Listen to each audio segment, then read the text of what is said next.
Good morning, welcome back to In the Garden. Paul and Taft here. And spring season, we've already taken care of a lot of our fruits, a lot of our vegetables. We have those in the ground. Now we're going to talk about something else it's time to plant, and it's the beautiful dogwood. This is probably the best year in the last 15 or 20 years for dogwoods. I'm gonna say it's because of the weather. Yes. But they're just spectacular. They're flowering all over the city. So great tree for this area. Most important consideration is where you put it. Okay. It is a true understory tree, meaning it likes to grow beneath the shade of mature trees. So it needs to be sited in an area where morning sun's fine, but it's got to be protected from that afternoon shade or they will fry. Okay. And what do we normally see when we're talking about heights of these? Because like in my yard, I have a big pecan tree. These would fit perfectly in there. We're talking 20, 25 feet, maybe tops to it. Some varieties. There's also shrub forms of dogwood. Oh, okay. There's more dwarf forms. So there's a lot of different ones to choose from. There's single trunk, there's multi-trunk, white flower, pink flower, all kinds of choices really. This is the native dogwood, Cornus Florida. This is actually native to the southeastern United States. Does extremely well here. And then there's Cornus Cusa, which is the Asian form of a dogwood. And an interesting thing about that one is it develops a fruit that's edible.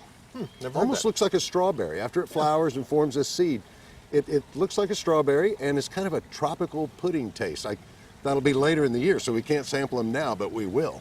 Are we able to have those grow here? Because that is really kind of an interesting type of dogwood. They do great here. And one of the coolest things is if you plant both, the native dogwood will flower about a month earlier, and then the Asian one will flower, so you can get this continuous bloom period. Because the flowers only last 2 to 3 weeks typically, but you can extend that bloom season if you'll plant both varieties. And then after they obviously bloom, they fall off, and we go through the summer season, then the fall is when we're also going to get to enjoy this because of the color of the leaves. Spectacular Fall color, yeah. I mean, it's hard to beat the dogwood. It just is so perfect for our area. And there's some forms that people probably aren't familiar with, including a variegated form that I've got right down there. You want to take a look at that? Let's take a look at it. All right, Paul, we're taking a look at that variegated dogwood that you're talking about. I love the name of this thing, wolf eyes. Yeah. This is the Cornus Cusa. This is an Asian form, but wolf eyes is just absolutely gorgeous because that variegated foliage is so unusual for a dogwood and flowers prolifically. These might get, in this area, I'm guessing around 15 feet at maturity, maybe a little bit taller, and need to be sited the same as all other dogwoods. They need that protection from the afternoon sun, but a beautiful specimen out in the yard. And this is something where people will go by and they'll be, what is that? I've never seen that before, because it's an unusual plant. Yeah, I being one of those. And the nice thing about it, we've talked about this, over the last weeks and even years, we've talked about the difference in this color compared to some of the others. And you look at it with the normal kind of dogwood that we see, just look at the difference in the variation of color. It's just going to give you that extra color, that different type of green that we haven't seen. Speaking of different kinds of green, yes. Care to squat? Let's do this. All right. Look at this. This is called Garden Glow. Okay. And I am so in love with this. I planted 3 of these last year, but this is a dogwood. It's a shrub form, grows to about 3 to 4 feet tall and wide. So nestled in a shady spot in a flower bed, this is just an awesome plant. And it's just now starting to flower. So those will open up, and well, there's a couple of them that have already opened. Little white flowers.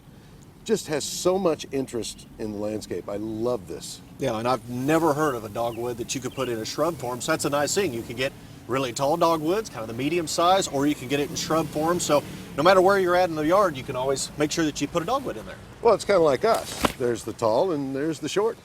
Well, not that much, not that much. Clearly, I can't say enough good things about dogwoods. Super strong wood. The wood density is super strong. In fact, one theory says that the name came from dagwood because in ancient times they would use the wood to make daggers. So dagwood became dogwood. So one of the easiest trees you can put in the yard, and it's going to give you this color right on through the spring, and then the beautiful fall foliages move into the fall. Can't be beat. Sounds good.